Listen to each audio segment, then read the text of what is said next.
ఎవడు రోడో?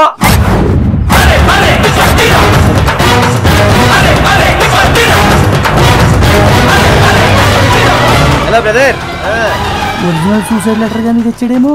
నేను అడిగానా? నమస్కారం. నమస్కారం నమస్కారం అండి. ఏయ్, నువ్వు ఇక్కడికి ఎందుకు వచ్చావరా? అన్నయ్య, నీకు నాకు మాటలు లేవు. నేను పెద్ద మాట్లాడతానికి వచ్చాను. నువ్వేంట్రా మాట్లాడేది? ఏమండి, ఆయన ఏదో మాట్లాడతానంటున్నాడు కదా, మాట్లాడివ్వండి. అది కాదు, అదేమిటో చెప్పనివ్వండి. నువ్వు చెప్పు. నమస్తే పెద్దయినా. నమస్తే. నమస్కారం. మీరు కొనటానికి వచ్చారే ఈ మిల్లు, ఇది వంశపారంపర్యంగా వస్తున్న ఆస్తి. ఇతనికి ఒక తమ్ముడున్నాడు. అతను కూడా సంతకం పెడితేనే ఈ అమ్మకం చెల్లుద్ది. రేపు అతను వచ్చి నా సంతకం లేకుండా ఈ ఆస్తిని మీరు ఎలా కొన్నారని అడిగితే మీరేం చెప్తారు? సపోజ్ నేనే చిన్నప్పుడే పారిపోయిన ఆయన తమ్ముడు శక్తి అనుకోండి. కాసేపు అనుకో అన్నయ్య. మీరు ఈ ఆస్తి కొన్నారే అనుకోండి. అప్పుడు నేను వచ్చి, ఏంట్రా ముసలోడా, లేరా బట్టతలనాయాలా, మా వాడికి ఎలాగో బుద్ధి లేదు. ఓకే, మీకేమైందిరా, మెదడు మోకాల్లోకి వచ్చిందా? రేయ్, ఒక ఆస్తి కొనే ముందు దానికి ఇంకో హక్కుదారుడున్నాడో లేదో తెలుసుకోకుండా కొనేస్తారా? ఎలా కొంటారు? రేయ్, కత్తెవరా, ఈ చేతోనే కదా సంతకం పెట్టింది, ఈ చేయ కదా, నరికేస్తా అని అతను అడిగితే, అసలే వయసులో పెద్దవాళ్ళు, ఈ వయసులో చేతులు కాళ్ళు పోతే కష్టం కదా. ఏదో మనోళ్ళు సాయం చేద్దామని వచ్చా. ఆ తర్వాత మీ ఇష్టం. వస్తానండి, వస్తానే. నమస్కారం. ఆటోలు ఈడేంటన్నా పరిస్థితుల్లాగా యాక్ట్ చేసి వెళ్ళిపోతున్నాడు. ఆ సినిమా నేను చూశాను. మూసుకో, డబ్బు తీ, సంతకం పెడతాను. ఏమండి, ఈ ఆస్తిలో పెద్ద లిటికేషన్ ఉన్నట్టుందండి. ఏ లిటికేషన్ లేదు, డబ్బు తీవా. రేపు మీ తమ్ముడు వస్తే? తమ్ముడు లేడు, గిమ్ముడు లేడు, వాడు ఎప్పుడో చచ్చిపోయాడు. చూడండి, మీ తమ్ముడు చనిపోయాడని మీరు చెప్తే సరిపోదు. ఊరి వాళ్ళైనా చెప్పాలి, లేక బంధువులైనా చెప్పాలి. కనీసం మీ తల్లి చెల్లైనా చెప్పాలి. లేకుంటే మీ తమ్ముడు చనిపోయినట్టు డెత్ సర్టిఫికేట్ అయినా చూపించాలి. ఓహో, అందరూ వినండి. వచ్చే నెల 12వ తారీఖు అమావాస్య ఈ రైస్ మిల్ అమ్ముతాను. ఆలోపు మీ చట్టం చెప్పే లెక్కలన్నీ తేల్చేస్తాను. చిన్నప్పుడు ఇల్లు వెళ్ళిపోయిన ఎమ్మెల్యే తమ్ముడు చనిపోయాడంట, శవాన్ని ఇంటికి తెచ్చారంట. శక్తి,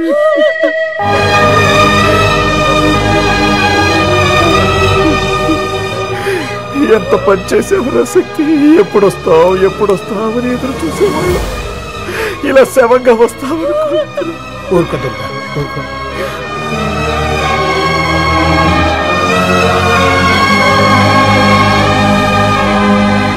శక్తి,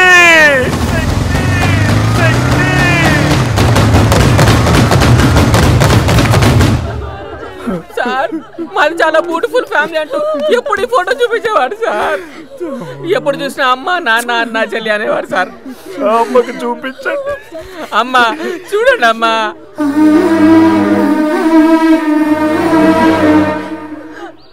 నేను ఇలా చూడటం కోసమే నేను ఇంకా బతికున్నాను.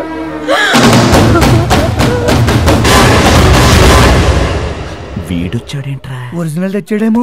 అయ్యయ్యో, ఎంత ఘోరం జరిగిపోయింది అన్నయ్య. నీ తమ్ముడు చనిపోలేదన్నయ్య, బతికే ఉన్నాడు. నేను నీ తమ్ముణ్ణి కాదా అన్నయ్య? నీ నియోజకవర్గంలో నీ ప్రజలందరూ నీ తమ్ముళ్ళు కాదా? నీకు నిజం చెప్పబోతున్నాను, ఇదంతా ఓ పెద్ద నాటకం. ఇంకేందంటావన్నా? ప్రపంచమే ఓ రంగస్థలం, అందులో మనందరం నటీనటులం అన్నారు పెద్దలు. చనిపోయిన ఈ శాల్తి క్యారెక్టర్ అయిపోయిన నటుడు. శవం పక్కన నేడుస్తున్న ఈ దుర్గాప్రసాద్ క్యారెక్టర్లో జీవించేస్తున్న నటుడు. ఇదంతా చెప్పడానికి వచ్చిన నేను ఓ సాధారణ నటుడు. ఒరే శక్తి, ఒరే శక్తి, నటన అన్నానని మీ అన్నయ్య పెడుతున్నది దొంగ కన్నీళ్లు కావురా, నిజమైన కన్నీళ్లు రా, నిజమైన కన్నీళ్లు. అన్నా, ఈడు శవాలతో కూడా మాట్లాడేస్తున్నాడంటే విశ్వవిఖ్యాత నట సార్వభౌముడికి ఏమైనా దగ్గర చుట్టమేమో. శక్తి జోబులో ఏదో డబ్బున్నట్టుంది. కాదు, ఏదో కాగితంలాగుంది. ఒరిజినల్ ఏమో. ప్రియమైన అన్నయ్య గారికి మీ తమ్ముడు శక్తి రాస్తున్న వీడ్కోలు ఉత్తరం. 15 సంవత్సరాలు నేను మీ అందరికీ దూరంగా బ్రతికాను. నాన్నగారు బ్రతుకుండగా నన్ను ఊర్లోకి రావద్దన్నారు. అందుకే ఊరు వదిలేశాను. కానీ ఆస్తిలో నా వాటా మాత్రం నేను వదులుకోలేదు. నీ వాటాని నువ్వు తీసుకోగా మిగిలిన నా వాటాని మన ఊర్లో ఉన్న పేదలకి అనాథలకి రాసేయ్. ఒకసారి ఇటు బాబు. గౌరవనీయులైన పెద్దలారా, ఒకవేళ మా అన్నయ్య కక్కుర్తిపడి నా వాటా నాకు పంచడానికి ఒప్పుకోకపోతే మీరు దాన్ని మన నియోజకవర్గంలో ఉన్న అనాథలందరికీ పంచేయండి. ఈ కార్యక్రమం పూర్తి చేశాకే మీరు నా శవాన్ని పూడ్చిపెట్టండి. ఇట్లు నీ తమ్ముడు శక్తి. చూసావంటయ్యా, జన్మ అంటే మీ తమ్ముడిది. ఇవాళ వాడు చచ్చి బతికాడు. ఇది నా తమ్ముడు రాసిన ఉత్తరం కాదు. అది నీ తమ్ముడి శవం కాదా? అవును, అది ఆయన జేబు నుంచి తీసిన లెటరే కదా. ఇది నా తమ్ముడు చేతిరాత కాదు. మరి ఆ లెటర్ ఆ తమ్ముడు రాయకుండా ఈ తమ్ముడు రాశాడా అన్నయ్య? ఇది ఖచ్చితంగా నా తమ్ముడు రాసిన ఉత్తరం కాదు. కాదని పెద్దలు ఒప్పుకోవాలి కదయ్యా. ఒప్పిస్తా.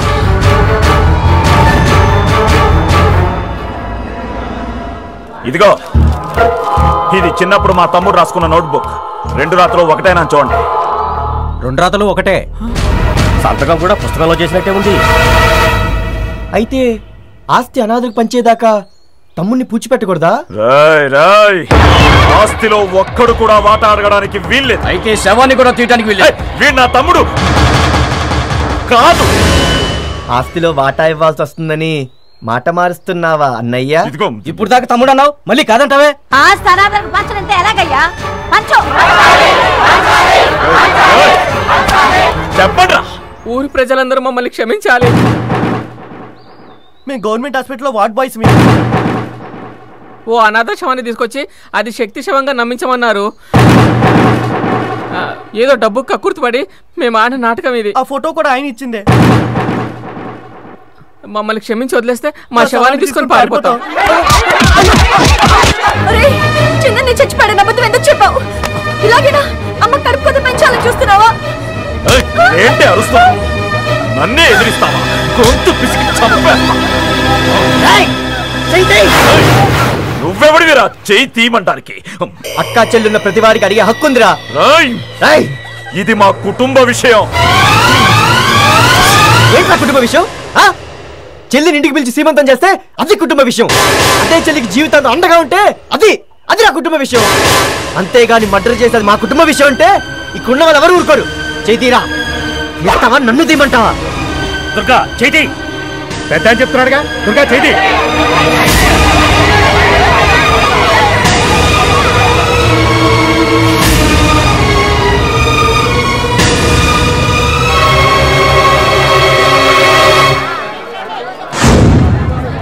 ఏంటి నేను చచ్చిపోయానా?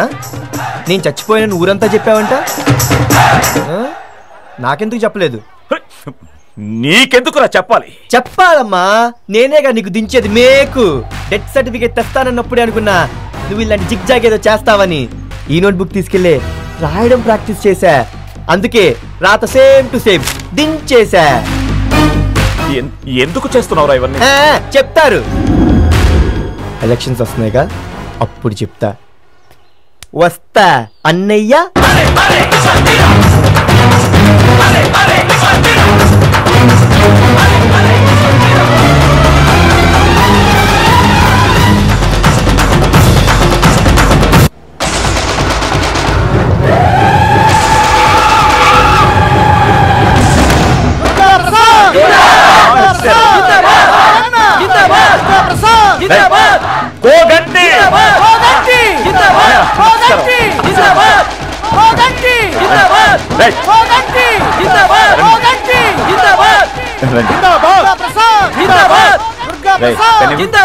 నాకు కదరా మావయ్యకి.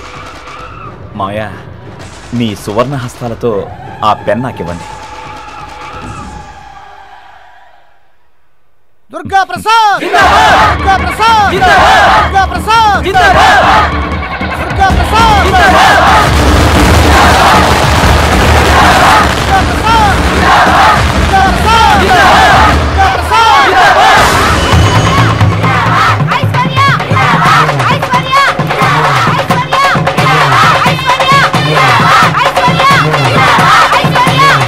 అదేంటన్నా అందరూ చెల్లెలికి జిందాబాద్ చెప్తున్నారు?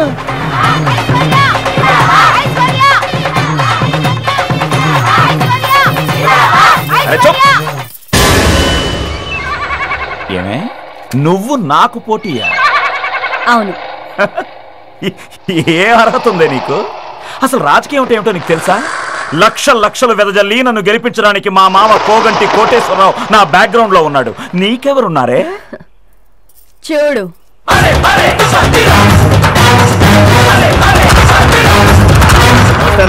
ఓ నువ్వా దీనికి బ్యాక్గ్రౌండ్? ఈ దుర్గా ప్రసాద్ తరతరాలుగా కోటీశ్వరుడు. ఇది బిచ్చగత్తె ప్లాట్ఫామ్ లో టీలు అమ్ముకునేది. అది అప్పుడు. మరి ఇప్పుడు లక్షాధికారి. సిస్టర్, మీ దగ్గర ఎంత డబ్బుందో చూపించండి. అన్నయ్య, ఇందులో ఎంతుందో తెలుసా? ఎంతుందో ఆయన అడుగుతారండి. స్వయంగా లెక్కటి నేను 10 లక్షల రూపాయలు తక్కువ ఉంటే చెప్పు. వాడు అడిగాడా? ఇది నా డబ్బు. అది నాకు సమర్పణం. చూడు, ఈ ఎలక్షన్ లో గెలవాలంటే డబ్బుంటే సరిపోదు, టాలెంట్ కావాలి. నా టాలెంట్ ఏంటో ముందు ముందు నువ్వే చూస్తావుగా అన్నయ్య. సిస్టర్, రాహుకాలం వెళ్ళిపోతుంది, సంతకం పెడతానండి. రాహుకాలం అని మిమ్మల్ని అన్నట్టున్నాడు. ఈసారి ఎమ్మెల్యే ఎలక్షన్లో మన ఐశ్వర్య పోటీ చేస్తుంది.